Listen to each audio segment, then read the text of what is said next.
بسم الله الرحمن الرحيم والحمد لله رب العالمين والصلاة والسلام على رسول خير خلقه محمد وعلى آله وصحبه أجمعين. سبحانك لا علم لنا إلا ما علمتنا إنك أنت العليم الحكيم. ربي زدني علما ربي زدني علما ربي زدني علما. ربي اشرح لي صدري ويسر لي أمري واحلل عقدة من لساني يفقه قولي. تفسیر میں گمراہی کے اسباب. تفسیر میں گمراہی کا چوتھا اور آخری سبب یہ ہے کہ قرآن کریم کے موضوع کو غلط سمجھنا. بعض لوگ قرآن مجید کے موضوع کو غلط سمجھتے ہیں، اس وجہ سے قرآن مجید میں اس موضوع کے مسائل ڈھونڈتے ہیں، جس وجہ سے وہ لوگ گمراہ ہو جاتے ہیں، گمراہی کا شکار ہو جاتے ہیں اور قرآن مجید سے صحیح معنی اور اللہ تعالیٰ کی مراد نہیں لے پاتے، اور اکثر قرآن مجید کی تفسیر میں وہ غلطی کر بیٹھتے ہیں.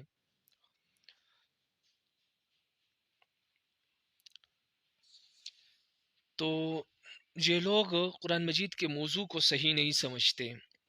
غلط سمجھ بیٹھتے ہیں، اور ان کو معلوم ہی نہیں ہوتا کہ قرآن مجید کا اصل موضوع کیا ہے، قرآن مجید کس بات کے متعلق بیان کرتا ہے. تو جب یہ لوگ موضوع غلط سمجھتے ہیں تو پھر اس چیز کے مسائل قرآن مجید سے ثابت کرنے کی کوشش کرتے ہیں، جس کا نتیجہ یہ ہوتا ہے کہ ان مسائل کو ثابت کرنے کے لیے بعض اوقات قرآن مجید کے اصلی معنی اور اصلی مفہوم کو چھوڑ دیتے ہیں اور قرآن مجید کے الفاظ کو غلط معنی پہنا دیتے ہیں. مثال کے طور پر بعض لوگوں کی یہ خواہش اور جستجو ہے کہ قرآن کریم سے سائنس کے تمام مسائل ثابت ہو، اور سائنس کے جو مسائل ہے بڑے بڑے جو تجربات ہے، جو ایجادات ہے، وہ سارے کے سارے قرآن مجید سے ثابت کیے جائیں. اور وہ لوگ یہ سمجھتے ہیں کہ اگر سائنس کے یہ مسائل قرآن مجید سے ثابت نہ ہو سکے یا ثابت نہ ہو تو یہ معاذ اللہ قرآن مجید کا نقص ہوگا، اس سے قرآن مجید میں کمی آئے گی، لوگ قرآن مجید کو ناقص کتاب سمجھیں گے. اس لیے یہ لوگ سائنس کا ہر مسئلہ قرآن مجید سے ثابت کرنے کی کوشش اور فکر میں لگے رہتے ہیں، اور بعض اوقات اس غرض کے لیے، اس مقصد کے لیے یہ قرآن مجید کے الفاظ کو غلط معنی پہنا دیتے ہیں. حالانکہ اصل بات یہ ہے کہ قرآن مجید کا اصل موضوع سائنس نہیں ہے کہ سائنس کے تمام مسائل قرآن مجید سے ثابت ہو، بلکہ قرآن مجید کا موضوع کچھ اور ہے.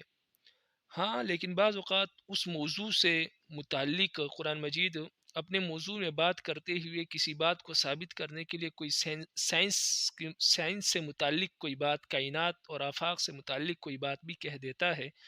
جس کے نتیجے میں کائنات کے حقائق اور سائنسی مسائل ضمنی طور پر قرآن مجید میں بعض مقامات پر بیان ہوئے ہیں. تو لہٰذا اگر قرآن مجید میں کوئی سائنسی مسئلہ بیان ہوا ہو تو اس پر ایمان لانا تو ضروری ہے، لیکن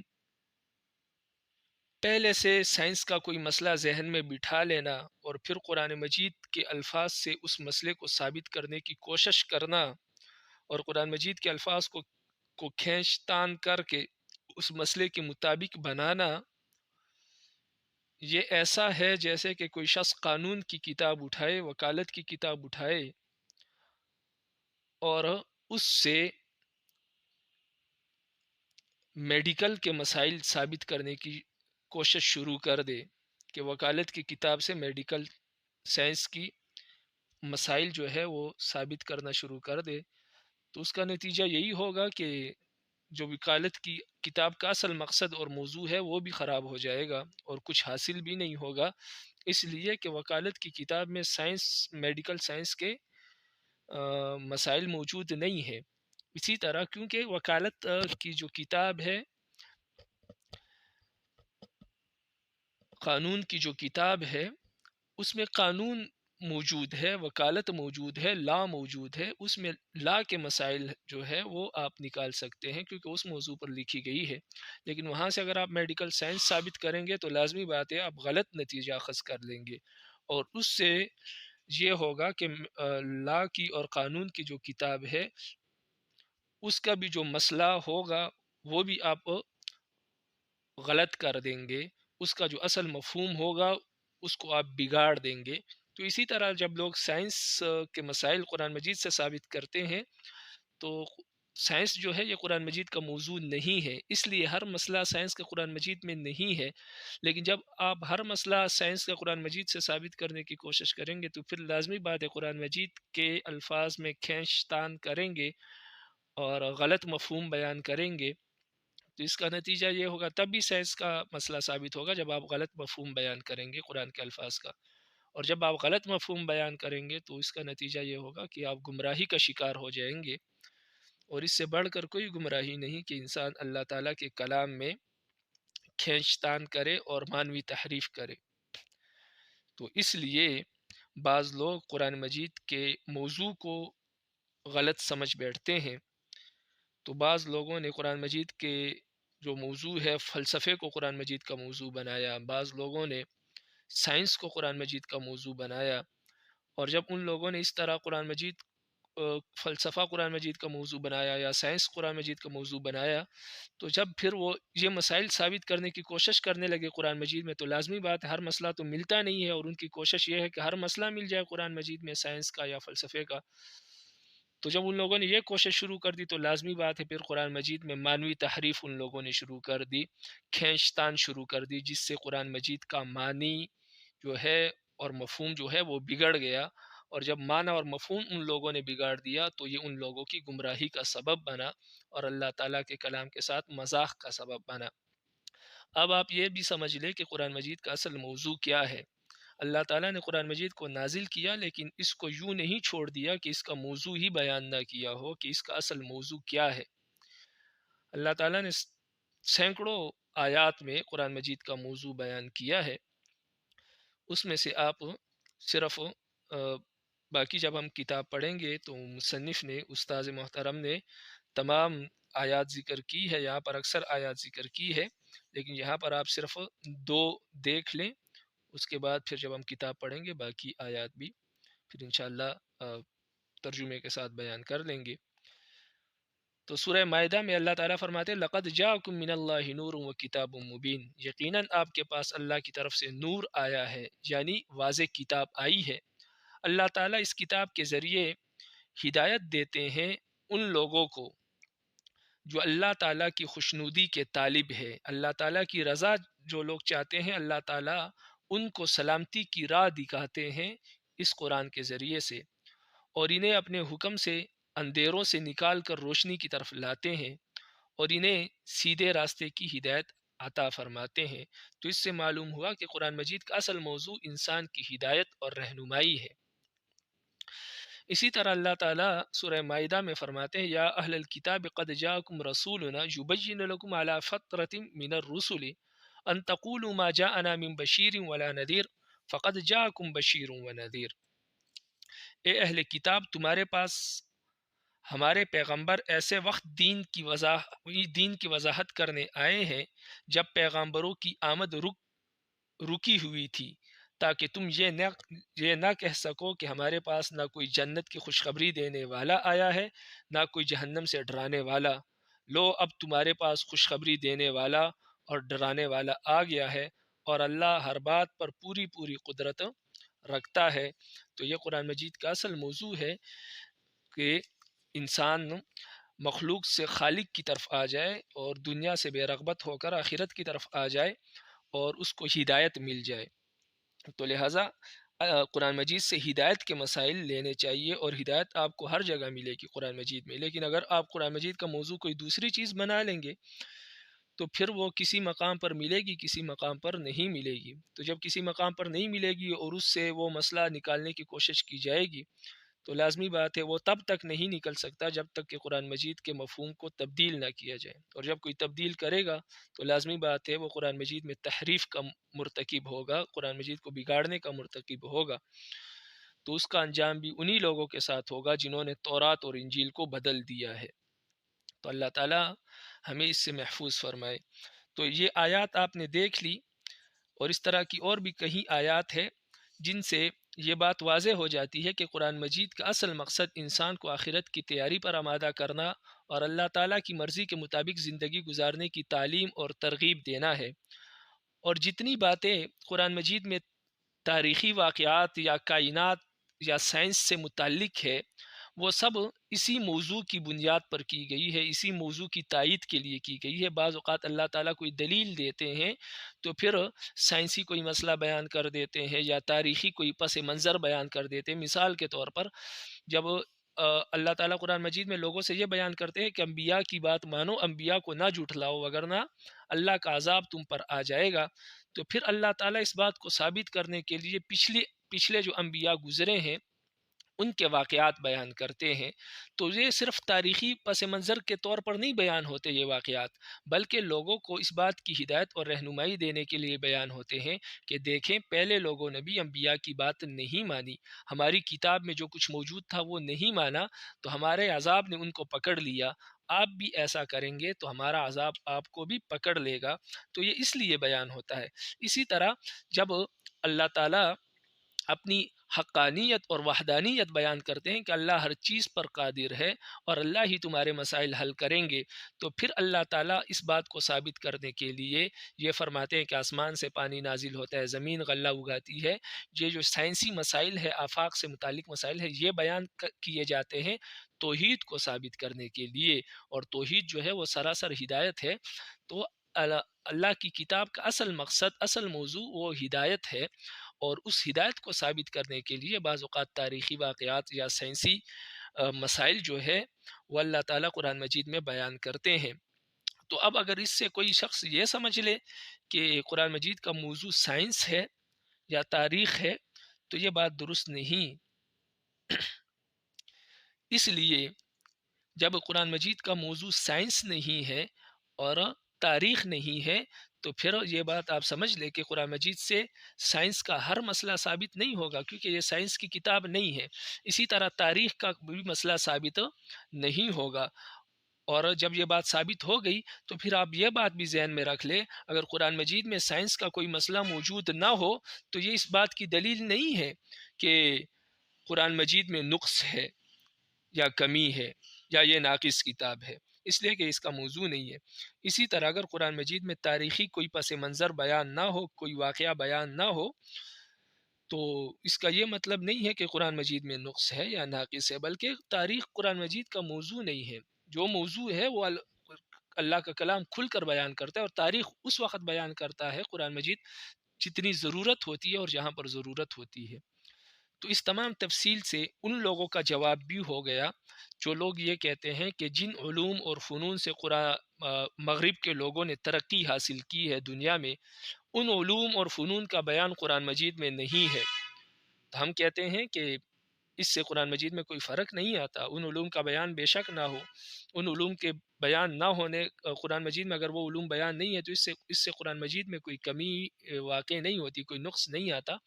اس لیے کہ یہ قرآن مجید کا موضوع نہیں ہے، یہ تو تاریخ کا موضوع ہے، تاریخ میں یہ چیزیں ملیں گی، قرآن مجید کا موضوع تو ہدایت ہے۔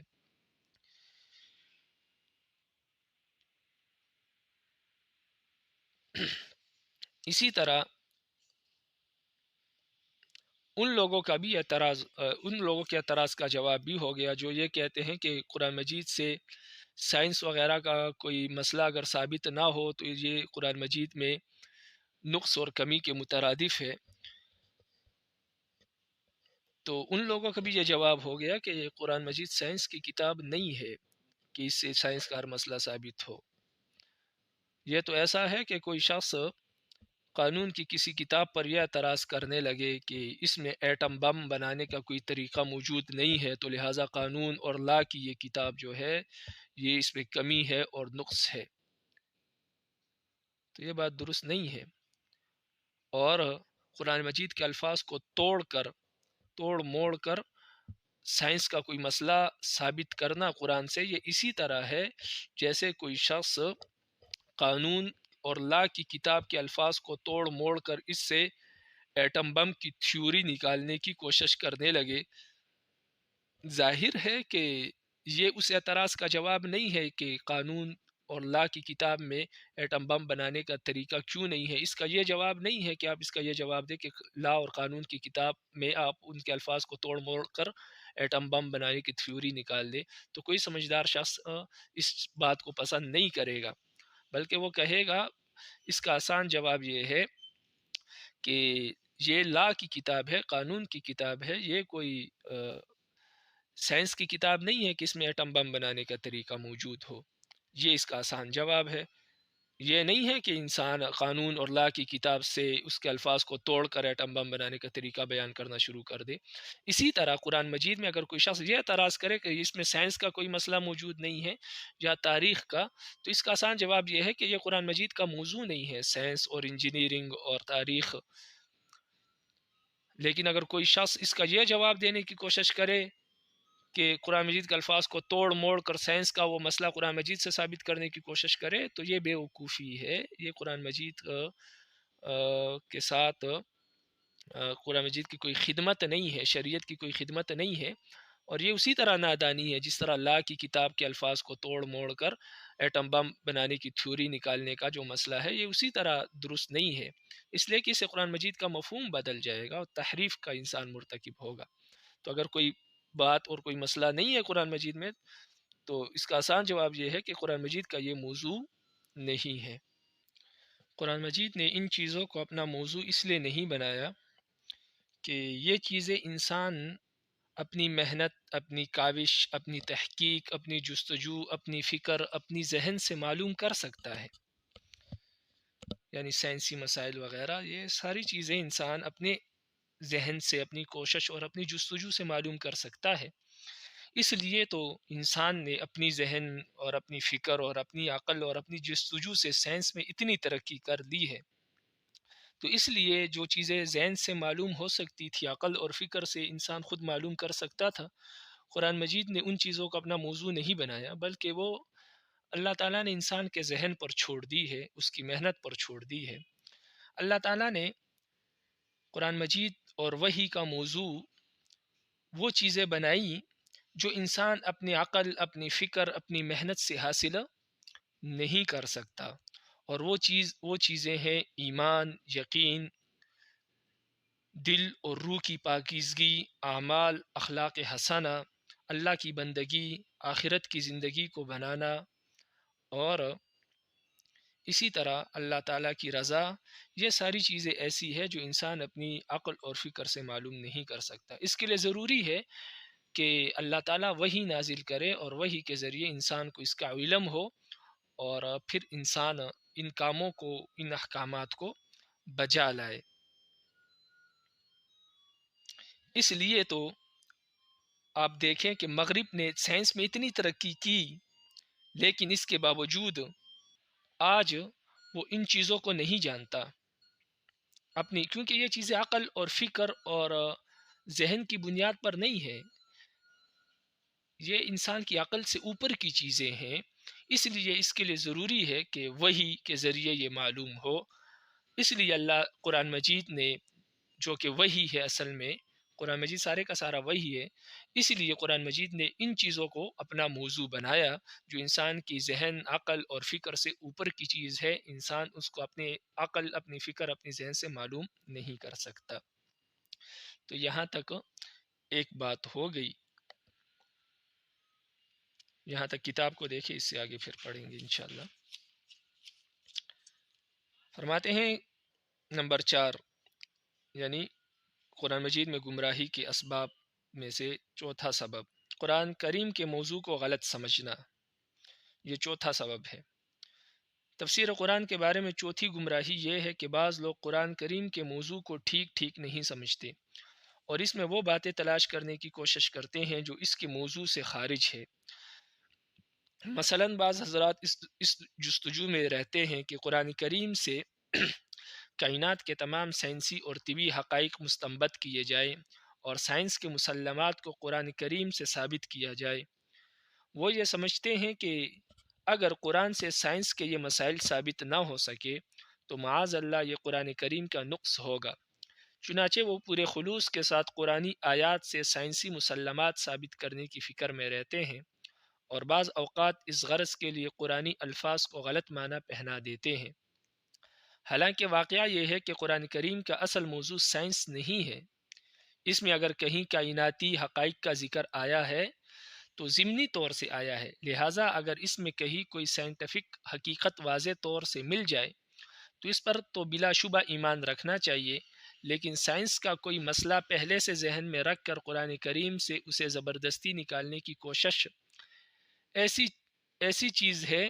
جیسے کوئی شخص طب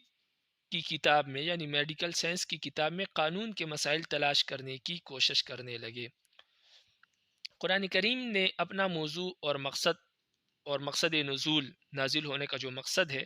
وہ مبہم نہیں چھوڑا،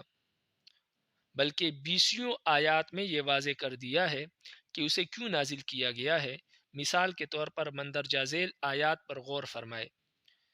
لقد جاءکم من اللہ نور و کتاب مبین یہدی بہ اللہ من اتبع رضوانہ سبل السلام ویخرجہم من الظلمات الی النور بإذنہ ویہدیہم الی صراط مستقیم۔ ترجمہ: تمہارے پاس اللہ کی طرف سے ایک روشنی آئی ہے اور ایک ایسی کتاب جو حق کو واضح کر دینے والی ہے، جس کے ذریعے اللہ ان لوگوں کو سلامتی کی راہیں دکھاتا ہے جو اس کی خوشنودی کے طالب ہے، اور انہیں اپنے حکم سے اندھیروں سے نکال کر روشنی کی طرف لاتا ہے اور انہیں سیدھے راستے کی ہدایت عطا فرماتا ہے۔ دوسری آیت: یا اہل الکتاب قد جاءکم رسولنا یبین لکم علی فترۃ من الرسل ان تقولوا ما جاءنا من بشیر ولا نذیر فقد جاءکم بشیر ونذیر۔ اے اہل کتاب، تمہارے پاس ہمارے پیغمبر ایسے وقت دین کی وضاحت کرنے آئے ہیں جب پیغمبروں کی آمد رکی ہوئی تھی، تاکہ تم یہ نہ کہہ سکو کہ ہمارے پاس نہ کوئی جنت کی خوشخبری دینے والا آیا نہ کوئی جہنم سے ڈرانے والا۔ لو، اب تمہارے پاس خوشخبری دینے والا اور ڈرانے والا آ گیا ہے، اور اللہ ہر بات پر پوری قدرت رکھتا ہے۔ تیسری آیت: وَأَنزَلْنَا إِلَيْكَ الْكِتَابَ بِالْحَقِّ مُصَدِّقًا لِمَا بَيْنَ يَدَيْهِ وَمُهَيْمِنًا عَلَيْهِ فَاحْكُم بَيْنَهُم بِمَا أَنزَلَ اللَّهُ وَلَا تَتَّبِعْ أَهْوَاءَهُمْ عَمَّا جَاءَكَ مِنَ الْحَقِّ لِكُلٍّ جَعَلْنَا مِنكُمْ شِرْعَةً وَمِنْهَاجًا وَلَوْ شَاءَ اللَّهُ لَجَعَلَكُمْ أُمَّةً وَاحِدَةً وَلَكِنْ لِيَبْلُوَكُمْ فِيمَا آتَاكُمْ فَاسْتَبِقُوا الْخَيْرَاتِ إِلَى اللَّهِ مَرْجِعُكُمْ جَمِيعًا فَيُنَبِّئُكُم بِمَا كُنتُمْ فِيهِ تَخْتَلِفُونَ۔ اور اے رسول محمد صلی اللہ علیہ وسلم، ہم نے تم پر بھی حق پر مشتمل کتاب نازل کی ہے جو اپنے سے پہلے کتابوں کی تصدیق کرتی ہے اور ان کی نگہبان ہے، لہٰذا ان لوگوں کے درمیان اسی حکم کے مطابق فیصلہ کرو جو اللہ نے نازل کیا ہے، اور جو حق بات تمہارے پاس آ گئی ہے اسے چھوڑ کر ان کی خواہشات کے پیچھے نہ چلو۔ تم میں سے ہر ایک امت کے لیے ہم نے ایک الگ شریعت اور طریقہ مقرر کیا ہے، اور اگر اللہ چاہتا تو تم سب کو ایک امت بنا دیتا،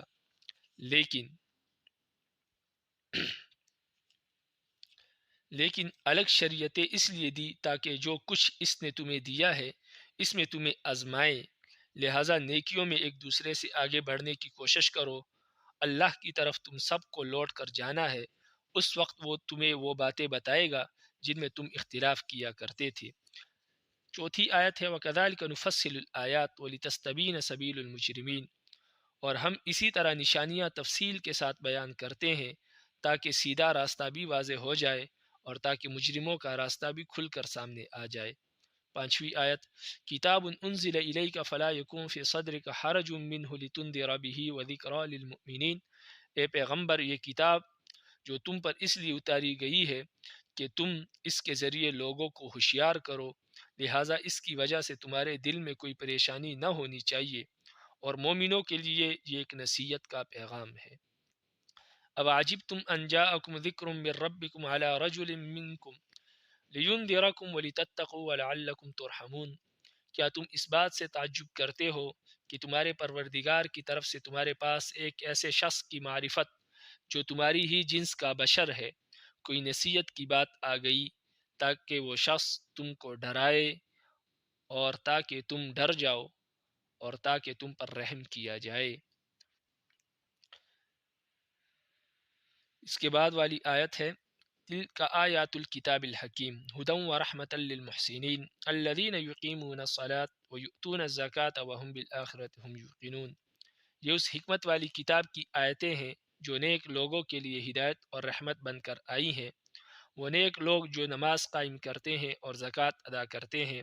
اور آخرت کا پورا یقین رکھتے ہیں۔ اس کے بعد ہے تنزیل الکتاب لا ریب فیہ من رب العالمین ام یقولون افترا بل هو الحق من ربک لتنذر قوما ما اتاهم من نذیر من قبلک لعلهم یہتدون۔ رب العالمین کی طرف سے یہ ایک ایسی کتاب اتاری جا رہی ہے جس میں کوئی شک کی بات نہیں ہے۔ کیا لوگ یہ کہہ رہے ہیں کہ پیغمبر نے اسے خود گڑھ لیا ہے؟ نہیں، اے پیغمبر، یہ تو وہ حق ہے جو تمہارے پروردگار کی طرف سے اس لیے آیا ہے کہ تم ان کے ذریعے ان لوگوں کو خبردار کرو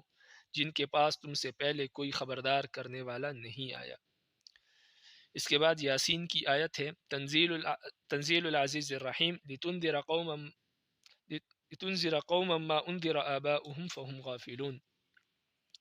انا انزلنا الیک الکتاب بالحق فاعبد اللہ مخلصا له الدین۔ تنزیل العزیز الرحیم یہ غالب اور رحیم ذات کی نازل کردہ کتاب ہے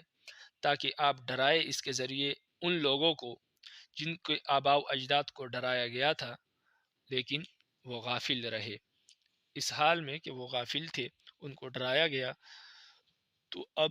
جن کے آباء و اجداد کو ڈرایا گیا اب آپ ان کو ڈرائے اس کتاب یعنی قرآن کے ذریعے۔ اس کے بعد ہے سورہ زمر کی آیت انا انزلنا الیک الکتاب بالحق فاعبد اللہ مخلصا له الدین۔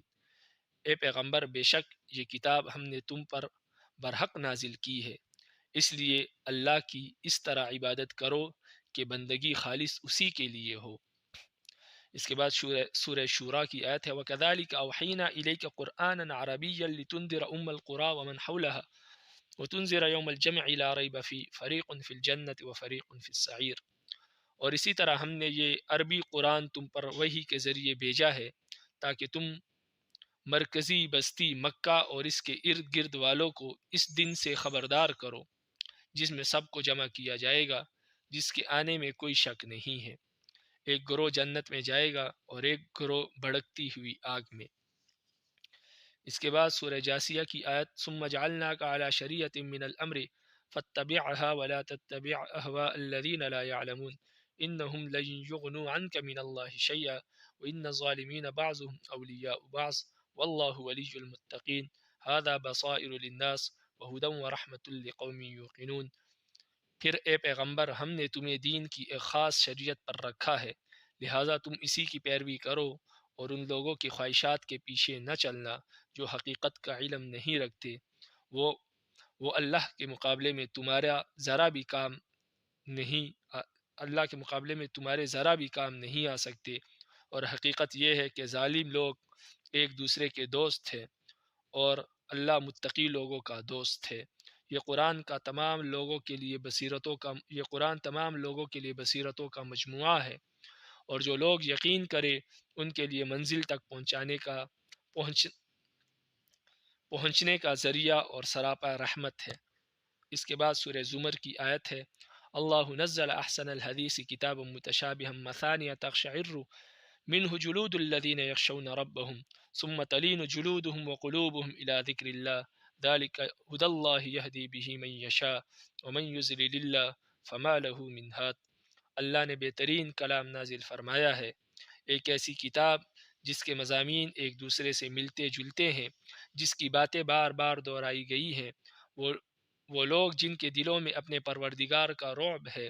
ان کی کھالیں اس سے کانپ اٹھتی ہے، پھر ان کے جسم اور ان کے دل نرم ہو کر اللہ کی یاد کی طرف متوجہ ہو جاتے ہیں۔ یہ اللہ کی ہدایت ہے جس کے ذریعے وہ جس کو چاہتا ہے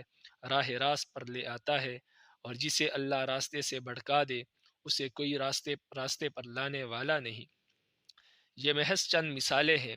اور اگر صرف انہی پر غور کر لیا جائے تو یہ واضح ہو جاتا ہے کہ قرآن کریم کا اصل مقصد انسان کو آخرت کی تیاری پر آمادہ کرنا اور اللہ تعالیٰ کی مرضی کے مطابق زندگی گزارنے کی تعلیم اور ترغیب ہے، اور جتنی باتیں اس میں تاریخی واقعات یا کائنات اور آفاق سے متعلق ہے وہ سب اسی بنیادی موضوع کی تائید اور تقویت کے لیے آئی ہے۔ لہٰذا اگر اس میں سائنس کا کوئی مشہور مسئلہ موجود نہ ہو تو نہ یہ کوئی عیب کی بات ہے نہ تعجب کی، کیونکہ یہ اس کا موضوع ہی نہیں ہے۔ اسی طرح اگر ماضی یا مستقبل کا کوئی واقعہ قرآن مجید میں نہ ملے تو یہ بھی کوئی اعتراض کی بات نہیں ہے، کیونکہ وہ تاریخ کی کتاب نہیں ہے، بلکہ اس میں جستہ جستہ واقعات عبرت اور موعظت کے لیے بیان کیے گئے ہیں۔ اس سے بعض ان غیر اس سے یعنی اس تفصیل سے بعض ان غیر مسلموں کے اعتراض بھی دور ہو جاتے ہیں جو یہ کہتے ہیں کہ مغربی ممالک نے جن علوم اور فنون کے ذریعے مادی ترقی کی ہے ان کے بارے میں قرآن کریم نے کچھ کچھ بھی نہیں بتایا، اور ان لوگوں کی غلط فہمی بھی دور ہو جاتی ہے جو ان اعتراضات سے متاثر ہو کر اس فکر میں رہتے ہیں کہ قرآن کریم سے سائنس وغیرہ کا کوئی نہ کوئی مسئلہ کسی نہ کسی طرح ثابت کیا جائے، کیونکہ اس کوشش کی مثال ایسی ہے جیسے کوئی شخص قانون کی کسی کتاب پر یہ اعتراض کرنے لگے کہ اس میں ایٹم بم بنانے کا طریقہ کیوں مذکور نہیں، تو اس کے جواب میں کوئی دوسرا شخص قانونی الفاظ کو توڑ موڑ کر اس سے ایٹم بم کی تھیوری نکالنے کی کوشش کرنے لگے۔ ظاہر ہے کہ یہ اس اعتراض کا جواب نہیں بلکہ یہ ایک مذاق ہوگا۔ اسی طرح جو شخص قرآن کریم میں سائنس اور انجینئرنگ کے مسائل نہ ہونے پر معترض ہو، اس کا صحیح جواب یہ نہیں ہے کہ قرآن کریم کے الفاظ کو توڑ موڑ کر اس سے سائنس کے مسائل زبردستی نکالے جائیں، بلکہ اس کا صحیح جواب یہ ہے کہ قرآن کریم نہ سائنس یا انجینئرنگ کی کتاب نہیں ہے اور نہ مادی ترقی حاصل کرنے کے طریقے اس کا موضوع ہے، چونکہ یہ ساری باتیں انسان اپنی عقل اور فکر اور تجربات اور مشاہدات کے ذریعے معلوم کر سکتا تھا۔ اس لیے اللہ تعالیٰ نے ان کو انسان کی اپنی محنت، کاوش اور تحقیق اور جستجو پر چھوڑ دیا، اور ان باتوں کو قرآن کریم کا موضوع بنایا جو محض انسانی عقل سے معلوم نہیں ہو سکتی، بلکہ ان کے ادراک کے لیے وحی الہی کی رہنمائی ناگزیر ہے، یعنی ان کے رہنمائی کے لیے وحی کا ہونا ضروری ہے۔ یہی وجہ ہے کہ انسان سائنس اور ٹیکنالوجی کے میدان میں عقل اور فکر اور تجربات اور مشاہدات کے ذریعے موجودہ مقام تک پہنچ گیا، لیکن ایمان اور یقین کی دولت، قلب اور روح کی پاکیزگی، اعمال اور اخلاق کی تطہیر، اللہ کے ساتھ بندگی کا تعلق اور اخروی زندگی سنوارنے کا جذبہ جو وحی الہی کے بغیر حاصل نہیں ہو سکتا تھا اور جسے قرآن کریم نے اپنا موضوع بنایا ہے، وہ عقل اور فکر اس حیرت انگیز وطاس کے بعد بھی انسان کو حاصل نہ ہو سکا، یعنی اتنی ترقی کے بعد بھی انسان اپنی عقل کے ذریعے ان چیزوں کو نہیں سمجھ سکا جو قرآن کریم کا موضوع ہے، جس کو ابھی مصنف نے بیان کیا۔ تو فرماتے ہیں کہ عقل اور فکر اس حیرت انگیز مقام تک پہنچنے کے بعد بھی ان چیزوں کو حاصل نہ کر سکا، اور نہ اس وقت تک حاصل ہو سکتا ہے جب تک کہ اس معاملے میں سچے دل سے قرآن کریم کے رہنمائی حاصل نہ کی جائے، یعنی قرآن مجید نے جن چیزوں کا اپنا موضوع بنایا ہے وہ اس وقت تک انسان کو حاصل نہیں ہو سکتی جب تک کہ انسان قرآن مجید اور قرآن مجید سے رہنمائی حاصل نہ کرے، اس لیے کہ یہ چیزیں عقل سے معلوم نہیں ہو سکتی، یہ قرآن ہی سے معلوم ہو سکتی ہے، اس لیے قرآن کریم نے ان کو اپنا موضوع بنایا اور جو چیزیں عقل سے معلوم ہو سکتی تھی ان کو عقل پر چھوڑ دیا۔ اس کے بعد مصنف فرماتے ہیں، یہاں تک تو بات ہو گئی کہ قرآن سائنس کی کوئی کتاب نہیں ہے، اس لیے یہاں سے سائنس کے مسائل نہ ثابت کیے جائیں زبردستی، لیکن اس سے آگے آخر تک، اس کتاب کی آخر تک جو ہمارے نصاب میں اس کتاب کا جو حصہ ہے اس کے آخر تک مصنف نے یہ بات کی ہے کہ قرآن مجید سائنس کی کتاب نہیں ہے۔ یہ بات بالکل ٹھیک ہے، اس لیے قرآن مجید سے سائنس کا کوئی مسئلہ نکالنے کی کوشش نہیں کرنی چاہیے اور زبردستی کوئی مسئلہ نہیں نکالنا چاہیے، لیکن اس کا یہ مطلب بھی نہیں ہے کہ قرآن مجید میں اگر سائنس کا کوئی مسئلہ موجود ہو تو اس کو بھی بیان نہیں کرنا چاہیے، ایسا بھی نہیں ہے، اور نہ یہ کوئی جرم ہے، بلکہ جہاں پر قرآن مجید نے سائنس کا کوئی مسئلہ بیان کیا ہو اور کوئی مسئلہ واضح طور پر قرآن مجید سے ثابت ہو تو اس کو بیان کرنا چاہیے اور واضح طور پر بیان کرنا چاہیے۔ اس کے ساتھ ساتھ کچھ لوگ قرآن مجید سے سائنس کے مسائل نکالتے ہیں اور اخلاص کے ساتھ نکالتے ہیں، صرف اس لیے تاکہ جو مغربی ممالک ہے ان کو یہ بتایا جائے کہ تم نے ہزاروں سال کے تجربوں کے بعد جو چیز حاصل کی ہے اور جس نتیجے پر پہنچے ہو، یہ 1450 سال بعد اللہ تعالیٰ نے ہمارے قرآن میں بیان کر دی تھی۔ تو اس بات کو ثابت کرنے کے لیے بعض لوگ سائنس کے کچھ مسائل قرآن مجید سے ثابت کرتے ہیں اور اس کی کوشش کرتے ہیں، تو یہ کوئی بری بات نہیں ہے، لیکن اس میں دو باتوں کا خیال رکھنا چاہیے۔ اگر کوئی شخص مغرب ممالک کو متاثر کرنے کے لیے قرآن مجید سے سائنس کے مسائل نکالتا ہے تو اس کے لیے دو باتوں کا لحاظ رکھنا ضروری ہے۔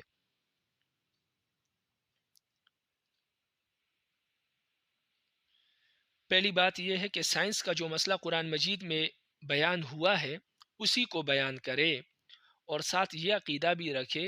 کہ یہ قرآن مجید کا اصل مقصد نہیں ہے، اصل موضوع نہیں ہے،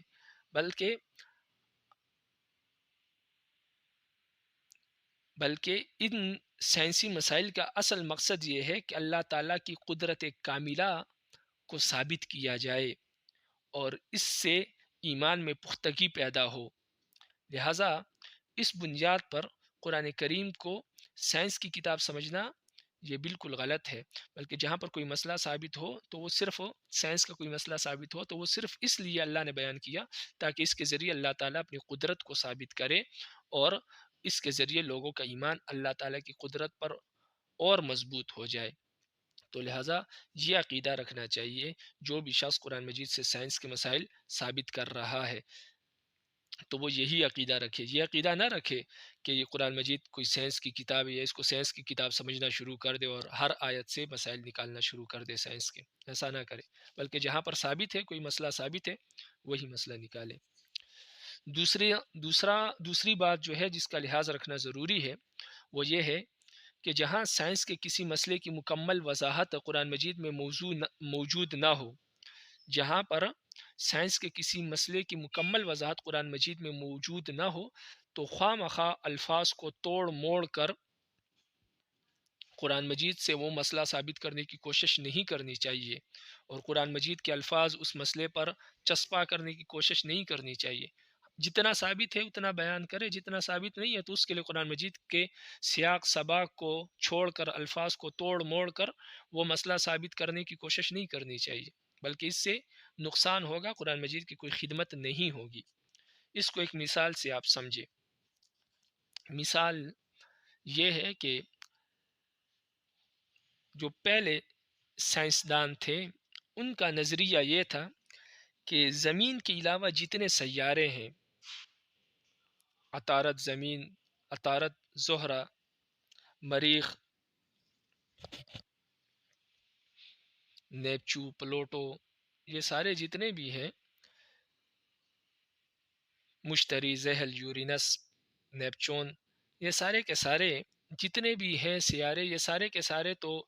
گھومتے ہیں فضا میں، لیکن زمین اپنی جگہ پر کھڑی ہے، زمین نہیں گھومتی۔ ان لوگوں کا یہ نظریہ تھا۔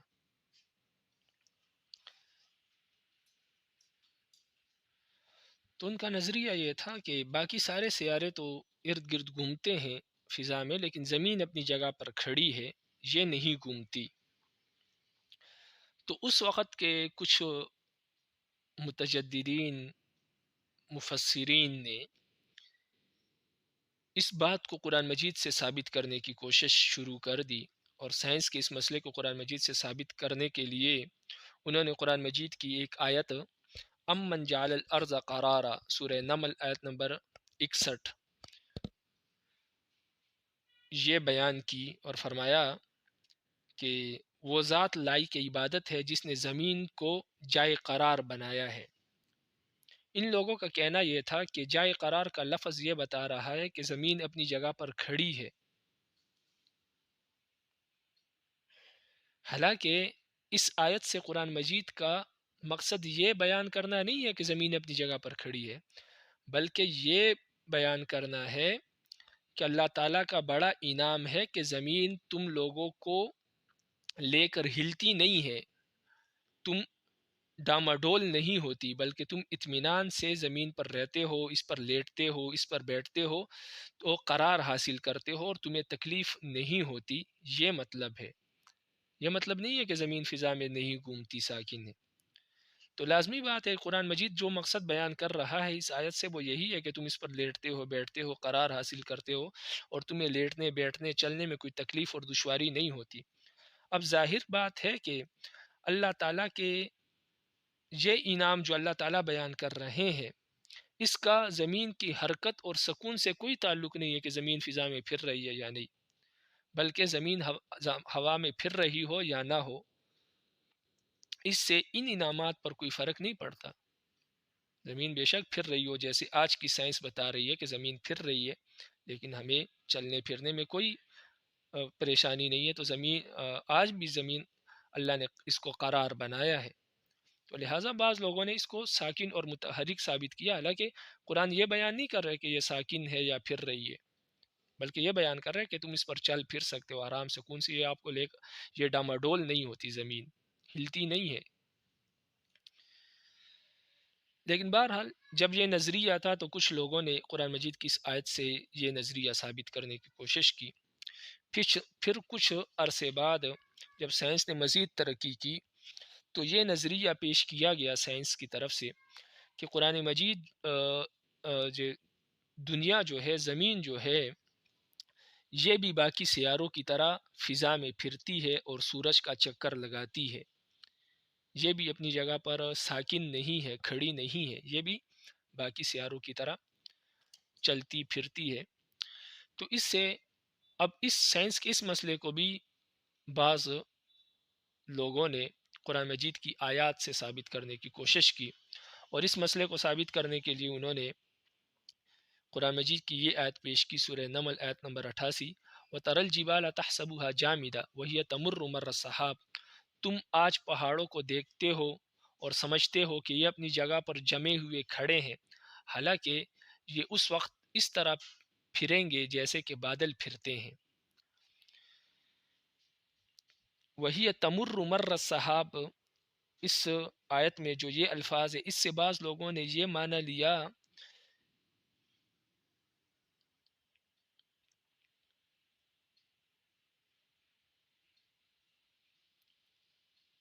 کہ پہاڑ چل رہے ہیں، حالانکہ اس کا مطلب یہ ہے کہ چلیں گے، روز محشر اور قیامت کے دن یہ بھی اڑیں گے، چلیں گے۔ لیکن بعض لوگوں نے اس کو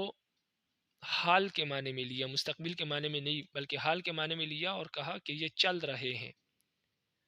اور یہ دعویٰ کر دیا کہ اس آیت سے زمین کا حرکت کرنا اور زمین کا چکر لگانا سورج کے گرد یہ ثابت ہو رہا ہے، کیونکہ پہاڑ کے چلنے کا مطلب یہ ہے کہ زمین چل رہی ہے۔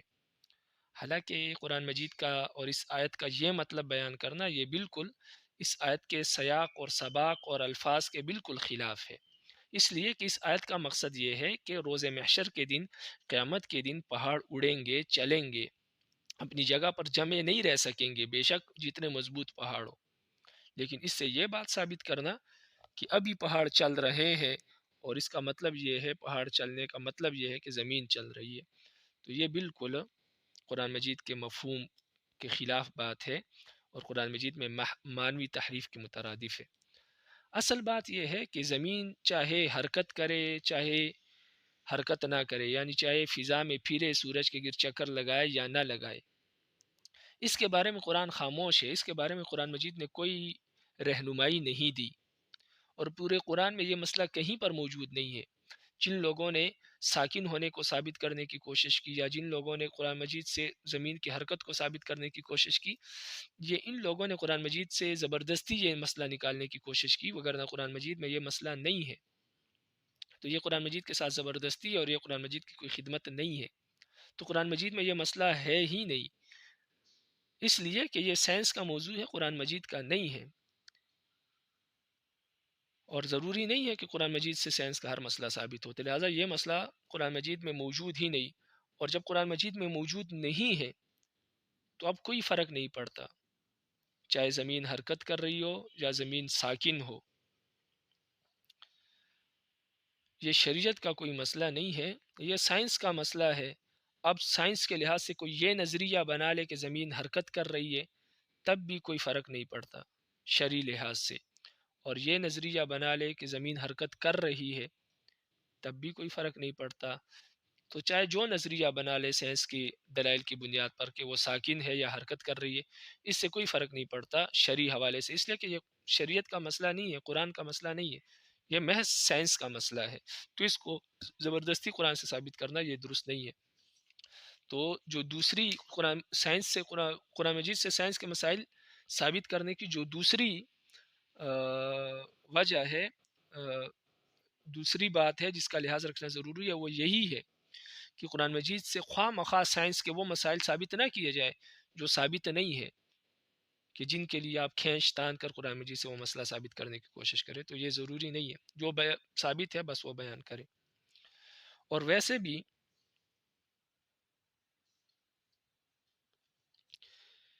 بعض اوقات بعض لوگ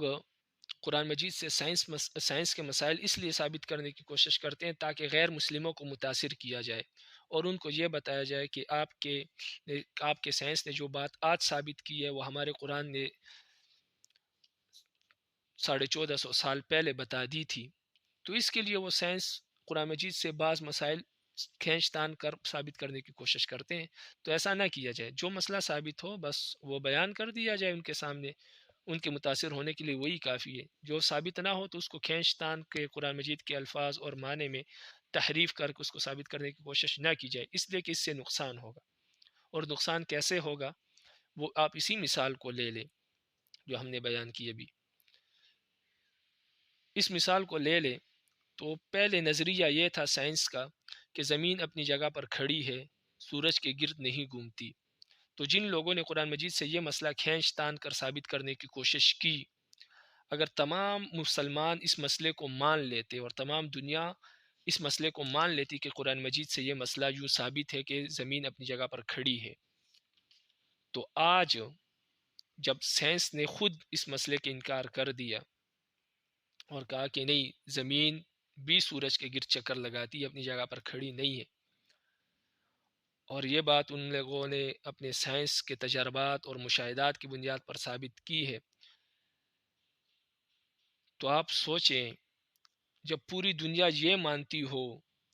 کہ زمین چکر لگا رہی ہے اور آپ یہ مانتے ہو کہ قرآن مجید میں یہ مسئلہ یوں ہے کہ زمین ساکن ہے، اگر اس مسئلے کو تمام لوگوں نے مان لیا ہو تو آج تو قرآن کا جھوٹا ہونا پھر ثابت ہو جانا تھا۔ تو پھر تو لوگ کہتے ہیں کہ قرآن مجید میں یہ مسئلہ درست بیان نہیں ہوا ہے، حالانکہ ان لوگوں کو معلوم ہی نہ ہوتا کہ یہ مسئلہ قرآن مجید میں بیان ہی نہیں ہوا ہے۔ جن لوگوں نے بیان ثابت کرنے کی کوشش کی ہے انہوں نے قرآن مجید میں کھینچ تان کی ہے، مانوی تحریف کی ہے، تو انہوں نے جو تحریف کی ہے وہ درست نہیں ہے، وہ غلط ہو گئی ہے۔ سائنس کے تجربے کی طرح قرآن مجید غلط نہیں ہے، کیونکہ قرآن مجید تو یہ بیان ہی نہیں کر رہا، وہ تو کچھ اور بات بیان کر رہا ہے۔ تو اس لیے کھینچ تان کر کوئی مسئلہ ثابت کریں گے تو اس سے نقصان ہو سکتا ہے، اس لیے کہ ہو سکتا ہے سائنس کا وہ مسئلہ کل غلط ثابت ہو جائے، تو جب وہ غلط ثابت ہوگا تو آپ نے جو تفسیر کی ہوگی قرآن مجید کی اور کھینچ تان کر جو مسئلہ ثابت کیا ہوگا، لازمی بات ہے وہ بھی غلط ثابت ہو جائے گا، اس لیے کہ وہ قرآن سے تو ثابت نہیں تھا، آپ نے ثابت کرنے کی کوشش کی ہے، اس لیے وہ غلط بھی ہو سکتا ہے سائنس کی طرح۔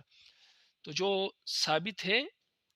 وہ بیان کرے، اس لیے کہ وہ کبھی بھی غلط ثابت نہیں ہوگا کیونکہ وہ قرآن مجید سے ثابت ہے، اور جو آپ ثابت کریں گے کھینچ تان کر، تو چونکہ وہ قرآن مجید میں بیان نہیں ہوا، آپ نے زبردستی اس سے نکالا ہے، تو لہٰذا وہ غلط ہو سکتا ہے، کیونکہ وہ قرآن تو نہیں ہے، وہ تو آپ کا ذہن ہے، اور آپ نے بس گناہ کرتے ہوئے قرآن مجید کے ساتھ مذاق کرتے ہوئے کھینچ تان کر آپ نے نکال لیا، تو لہٰذا اس میں غلطی کا امکان ہے، وہ غلط بھی کل کو ثابت ہو سکتا ہے، اس لیے ایسا نہ کیا جائے۔ تو یہاں تک آپ کتاب کو دیکھ لیں آخر تک۔ فرماتے ہیں ہماری اس گزارش کا منشا یہ ہرگز نہیں ہے کہ قرآن کریم سے سائنس کا کوئی مسئلہ اخذ کرنا علی الاطلاق کوئی جرم ہے۔ ہمیں یہ تسلیم ہے کہ قرآن کریم میں ضمنی طور سے سائنس کے بہت سے حقائق کا بیان آیا ہے، چنانچہ جہاں اس کی کسی آیت سے کوئی واضح سائنٹیفک بات معلوم ہو رہی ہو اسے بیان کرنے میں کوئی حرج نہیں، لیکن اس معاملے میں مندرجہ ذیل غلطیوں سے پرہیز لازمی ہے۔ نمبر ایک، سائنس کی جو بات قرآن کریم میں مذکور ہے وہ ضمناً مذکور ہے۔ اس کا اصل مقصد ان حقائق کے ذریعے اللہ تعالیٰ کی قدرت کاملہ کا استحضار اور اس کے ذریعے ایمان میں پختگی پیدا کرنا ہے۔ لہٰذا اس بنیاد پر قرآن کریم کو سائنس کی کتاب سمجھنا اور باور کرنا بالکل غلط ہے۔ نمبر دو، جہاں سائنس کے کسی مسئلے کی مکمل وضاحت موجود نہ ہو قرآن مجید میں، وہاں خواہ مخواہ الفاظ اور سیاق اور سباق کو توڑ موڑ کر سائنس کی کسی دریافت پر چسپاں کرنے کی کوشش کسی طرح درست نہیں۔ یہ بات ایک مثال سے واضح ہوگی۔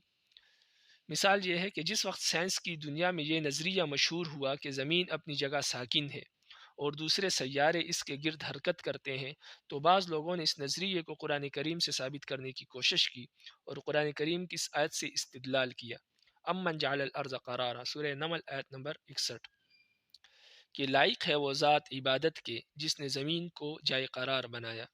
ان لوگوں کا کہنا تھا کہ جائے قرار کا لفظ یہ بتا رہا ہے کہ زمین اپنی جگہ ساکن ہے، حالانکہ قرآن کریم کا مقصد تو یہ بیان کرنا تھا کہ یہ اللہ تعالیٰ کا بڑا انعام ہے کہ تم زمین پر ڈانو ڈول رہنے کے بجائے اطمینان سے رہتے ہو، یعنی ڈاما ڈول رہنے کے بجائے اطمینان سے رہتے ہو، اور اس میں لیٹنے بیٹھنے اور قرار حاصل کرنے کے لیے تمہیں کوئی تکلیف برداشت کرنی نہیں پڑتی۔ اب ظاہر ہے کہ اللہ تعالیٰ کے اس انعام کا زمین کی حرکت اور سکون سے کوئی تعلق نہیں، بلکہ زمین متحرک ہو یا ساکن، یہ نعمت ہر صورت میں انسان کو حاصل ہے۔ اس لیے اس آیت سے زمین کو ساکن ثابت کرنا ایک خواہ مخواہ کی زبردستی ہے۔ پھر جب سائنس نے زمین کے ساکن ہونے کے بجائے متحرک ہونے کا نظریہ پیش کیا، تو بعض حضرات کو یہ نظریہ بھی قرآن سے ثابت کرنے کی فکر لاحق ہو گئی اور مندرجہ ذیل آیت کو حرکت زمین کی تائید میں پیش کر دیا۔ وَتَرَى الْجِبَالَ تَحْسَبُهَا جَامِدَةً وَهِيَ تَمُرُّ مَرَّ السَّحَابِ، سورہ نمل آیت نمبر 88۔ تم آج پہاڑوں کو دیکھتے ہو تو سمجھتے ہو کہ یہ اپنی جگہ جمے ہوئے ہیں، حالانکہ اس وقت وہ اس طرح پھر رہے ہوں گے جیسے بادل پھرتے ہیں۔ ان حضرات نے یہاں تمر کا ترجمہ چل رہے ہوں گے کے بجائے چل رہے ہیں کر کے یہ دعویٰ کیا کہ اس آیت میں زمین کی حرکت کا بیان ہے، کیونکہ پہاڑوں کے چلنے کا مطلب یہ ہے کہ زمین چل رہی ہے، حالانکہ آیت کا سیاق اور سباق صاف بتا رہا ہے کہ یہ قیامت کے حالات کا بیان ہے، اور آیت کا مقصد یہ ہے کہ قیامت کے دن یہ سارے پہاڑ جنہیں تم اپنی جگہ اٹل سمجھتے ہو فضا میں بادلوں کی طرح اڑتے پھریں گے۔ لیکن قرآن کریم سے سائنس کے مسائل مستنبط کرنے کے شوق نے سیاق اور سباق پر غور کرنے کا موقع ہی نہیں دیا۔ واقعہ یہ ہے کہ زمین کی حرکت اور سکون کے بارے میں قرآن کریم خاموش ہے، اور پورے قرآن میں کہیں اس مسئلے کا بیان نہیں، اس لیے یہ بات اس کے موضوع سے خارج ہے۔ نہ قرآن سے زمین کی حرکت ثابت ہوتی ہے نہ سکون، لہٰذا سائنس کے دلائل کے لحاظ سے اس میں سے جو نظریہ بھی اختیار کیا جائے قرآن کریم اس میں مزاحم نہیں ہوتا، اور نہ اس سے دین اور ایمان کو کوئی خطرہ لاحق ہوتا ہے۔ یہاں یہ واضح کر دینا مناسب ہوگا کہ قرآن کریم سے سائنٹیفک مسائل مستنبط کرنے کی یعنی نکالنے کی کوشش بعض اوقات بڑے خلوص کے ساتھ کی جاتی ہے، اور اس کا منشا اور مقصد یہ ہوتا ہے کہ غیر مسلموں کو یہ بتانا ہوتا ہے کہ دیکھو جو بات تم نے صدیوں کی محنت کے بعد معلوم کی ہے وہ ہمارے قرآن میں پہلے سے موجود ہے، لیکن در حقیقت اگر یہ استنباط اصول تفسیر کو توڑ کر کیا گیا ہے تو یہ قرآن کریم کے ساتھ نادان دوستی کے سوا کچھ نہیں ہے۔ جس وقت لوگ قرآن سے زمین کا ساکن ہونا ثابت کرنا چاہ رہے تھے، وہ اپنے خیال میں بزعم خود اسے قرآن کی خدمت تصور کرتے تھے، لیکن اگر ان کی یہ کوشش کامیاب ہو جاتی اور عالمگیر طور پر یہ مان لیا جاتا کہ قرآن زمین کے ساکن ہونے کا قائل ہے، تو آج جب کہ زمین کو ساکن سمجھنا سائنس کے نقطہ نظر سے کلمہ کفر کے مرادف ہو گیا ہے، قرآن کے ساتھ یہ ناداں دوستی کیا نتائج پیدا کرتی؟ لہٰذا سائنس کے بارے میں جو باتیں قطعی طور سے قرآن کریم میں موجود ہیں انہیں تو قرآن کریم کی طرف منسوب کیا جا سکتا ہے، لیکن جن باتوں کی قطعی وضاحت قرآن نے نہیں کی ان کو خواہ مخواہ اس کی طرف منسوب کرنا کل بھی غلط تھا اور آج بھی غلط ہے۔ تشریح میں نیچے لکھا ہے، اس مسئلے کی مزید تفصیل اور تشریح کے لیے ملاحظہ ہو حکیم الامت مولانا اشرف علی تھانوی صاحب کی کتاب الانتباہات المفیدہ اور اس کی حل الانتباہات، انتباہ چہارم، چوتھا انتباہ، الانتباہات المفیدہ، یہ اشرف علی تھانوی رحمہ اللہ کی کتاب ہے، اردو میں ہے لیکن بہت مشکل ہے، سمجھ میں عام طور پر نہیں آتی۔ آج کل تو بنین کا جو درس نظامی کا کورس ہے اس کے نصاب میں بھی شامل ہے، استاذ پڑھاتے ہیں خامسہ یعنی پانچویں درجے میں، اور باقاعدہ استاذ پڑھاتے ہیں اس کو۔ میں نے ایک لڑکے کو دی تھی تو اس نے 13 مرتبہ پڑھی لیکن اس کو سمجھ میں نہیں آئی، تو مشکل ہے، لیکن غور کرے تو سمجھ میں آ جاتی ہے، اتنی بھی مشکل نہیں ہے اگر علوم کے ساتھ انسان کا تعلق ہو، شوق ہو۔ تو بہرحال یہ کتاب ختم ہو گئی ہے۔ تمت هذه الكتاب بعون الله وتوفيقه وأسأل الله أن يوفقنا العمل على ما درست ودرستن۔ تو اللہ تعالیٰ سے دعا ہے کہ جو کچھ پڑھا سنا اس پر عمل کرنے کی توفیق نصیب فرمائے، اور جو غلطی کوتاہی پڑھنے پڑھانے میں ہو گئی ہے اللہ تعالیٰ اسے معاف فرمائے، درگزر فرمائے، اور اس کتاب سے جو کچھ ہم نے حاصل کیا ہے اس پر عمل کر کے ہمارے لیے اس کتاب کو ذخیرہ آخرت بنا دے، اور جو ہم نے پڑھا اس کو بھی ہمارے لیے صدقہ جاریہ بنا دے۔ وما علینا